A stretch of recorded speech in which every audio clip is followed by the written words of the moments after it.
Shalom Bapak Ibu Saudara-saudari yang dikasihi dan mengasihi Tuhan. Kita bersyukur kalau hari ini Tuhan boleh memberkati kita. Mari sebelum kita membaca dan merenungkan firman Tuhan, kita berdoa. Tuhan, terima kasih, kami bersyukur kalau hari ini Engkau sudah dan boleh memberkati kami. Kami bersyukur Engkau menjaga, menyertai kehidupan kami. Sebentar kami akan membaca dan merenungkan firman-Mu. Tolong kami Tuhan untuk kami boleh mengerti apa yang menjadi kehendak-Mu di dalam hidup kami. Kami berdoa di dalam nama Tuhan Yesus Kristus. Haleluya. Amin. Ayat firman Tuhan hari ini terambil di dalam kitab Imamat pasalnya yang ke-7. Ayat yang pertama hingga ayatnya yang ke-10. Saya akan membacakan di ayat yang pertama. Inilah hukum tentang korban penebus salah. Korban itu ialah persembahan maha kudus. Amin. Demikian firman Tuhan, mari kita merenungkannya. Bapak Ibu Saudara yang dikasihi dan mengasihi Tuhan, berbicara tentang kesalahan, setiap kita tentunya pernah berbuat salah. Apakah hal itu disengaja ataupun hal itu tidak disengaja. Tapi apapun kesalahan memang memberikan luka atau memberikan bekas di dalamnya. Nah, bagaimana kita yang melakukan sebuah kesalahan? Apakah kita diam-diam saja, membiarkan begitu saja, atau ada langkah yang memang harus diselesaikan? Nah, tentunya permasalahan itu yang pertama harus dihadapi begitu ya. Apalagi sebuah kesalahan yang benar-benar memang itu sebuah kesalahan. Tentunya kita harus segera menyelesaikan supaya kesalahan itu tidak menjadi sebuah kebenaran karena sudah terlalu sering ya. Banyak kesalahan-kesalahan yang dianggap sudah menjadi sesuatu hal yang biasa. Kenapa? Karena memang dianggap sudah umum, banyak orang melakukannya dan setiap orang mungkin juga melakukannya. Nah, Bapak Ibu Saudara, di dalam kehidupan kita, ketika kita berbuat salah memang semestinya, seharusnya segera diselesaikan. Misalnya, pola di dalam mendidik anak.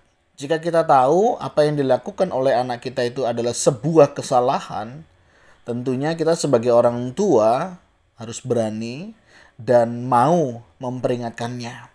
Kenapa? Jangan sampai begitu ya, kebiasaan itu dilakukan dan si anak menganggap, oh nggak apa-apa kok, orang tuaku saja nggak melarangnya. Bahkan mereka juga tidak mengomentari apa yang saya lakukan.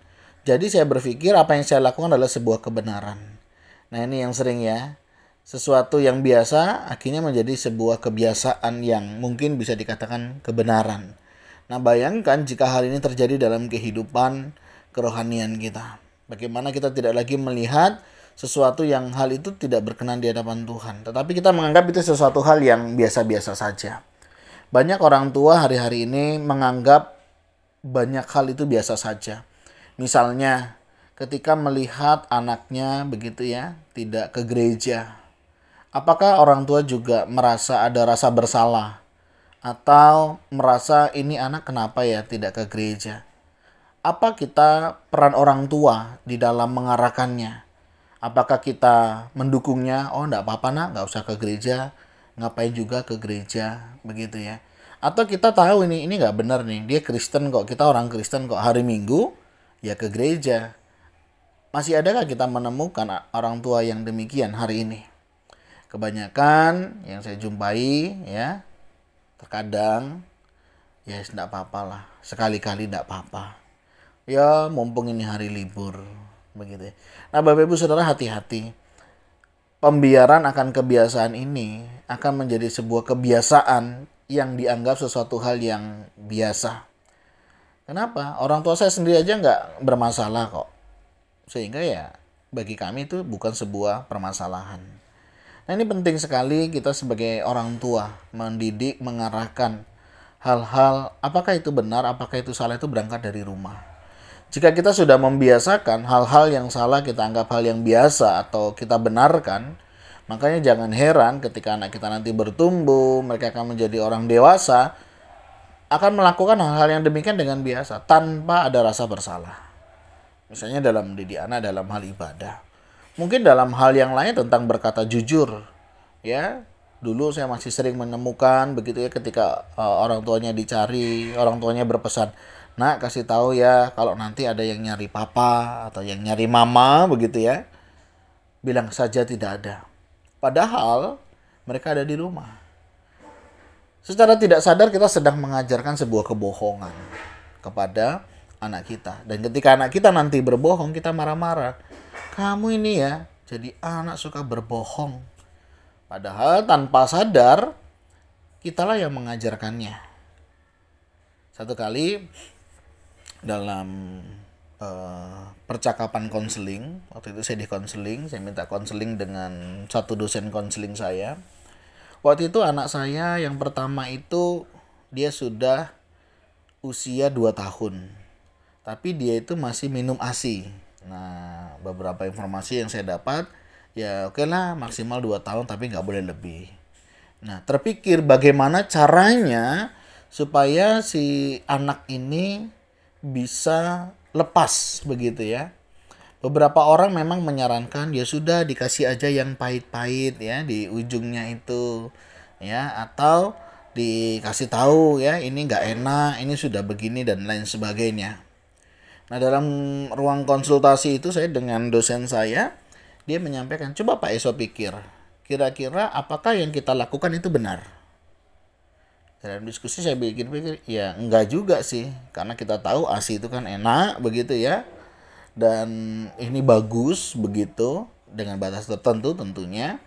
Artinya ketika kita memberikan itu rasa pahit atau menyampaikan informasi bahwa ini sudah tidak enak dan lain sebagainya, kita sedang mengajarkan tentang apa? Kebohongan. Kita sedang mengajarkan apa? Ketidakbenaran. Akhirnya dalam percakapan konseling itu beliau memberikan beberapa tips, saran, yaitu yang pertama coba percakapkan dengan si anak. Jangan pikir anak itu nggak ngerti. Anak itu ngerti kok percakapan kita. Nah, kita belajar mempercakapkannya. Kasih tenggang waktu. Ya, 2 minggu misalnya. Nanti sudah 1 minggu diingatkan. Ini 1 minggu lagi ya. Nanti 7 hari, 6 hari, 5 hari, 4 hari, bahkan sampai 1 hari. Awal-awal saudara, kayak orang sakau. Tahu orang sakau ya? Kayak orang ketagihan gitu, merasa tidak nyaman dan mengharapkan itu begitu. Dalam hati memang kasihan. Tapi satu sisi kita sedang terapi. Dan puji Tuhan, semenjak itu dia selesai. Dan ya bersyukur, kita tidak mengajarkan sebuah kebohongan, tapi dengan sebuah pengertian sehingga anak memahami kebenarannya.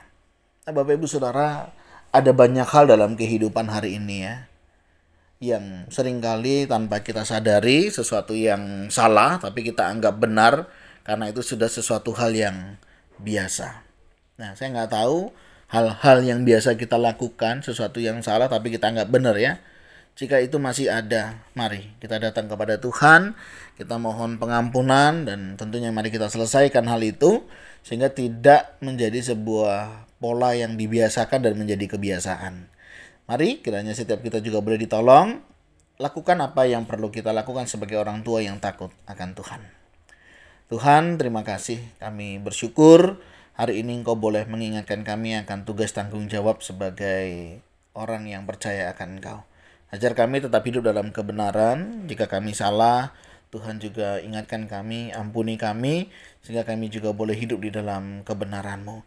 Kami juga rindu Tuhan, Kau senantiasa mengingat-ingatkan kami, untuk kami senantiasa melakukan apa yang menjadi kehendak-Mu. Kami juga berdoa, menyerahkan untuk setiap kami, jika ada di antara kami masih ada hal-hal yang kami biasakan, padahal itu kami tahu itu sebuah kesalahan. Tuhan tolong kami, jaga hati dan pikiran kami, sehingga kami juga boleh mengerti, melakukan apa yang menjadi kehendak-Mu. Bukan hanya sekedar melakukan rutinitas dan aktivitas, tapi kami juga tahu kenapa kami harus melakukan dan kenapa kami tidak harus melakukannya. Tuhan, terima kasih untuk kasih setia-Mu, dan kami rindu Engkau senantiasa menguatkan, meneguhkan iman kami, untuk kami boleh tetap setia berharap hanya kepada-Mu. Terima kasih ya Tuhan. Ini doa dan seru kami. Kami juga teringat untuk saudara-saudara kami yang sedang mengalami kelemahan tubuh. Tuhan jamah pulihkan, sembuhkan mereka, dan kiranya setiap kami juga boleh menerima kesehatan, kesembuhan hanya daripada Tuhan saja. Dan juga berdoa untuk ibadah hari ini. dan juga yang memberkati, sehingga setiap kami boleh datang dengan hati yang bersuka cita, hati yang senantiasa rindu memuliakan nama Tuhan. Tuhan, terima kasih. Ini doa seru kami yang kami naikkan di dalam nama Tuhan Yesus Kristus. Haleluya. Amin. Bapak Ibu Saudara, demikianlah renungan kita hari ini. Kiranya Tuhan Yesus memberkati kita sekalian. Shalom.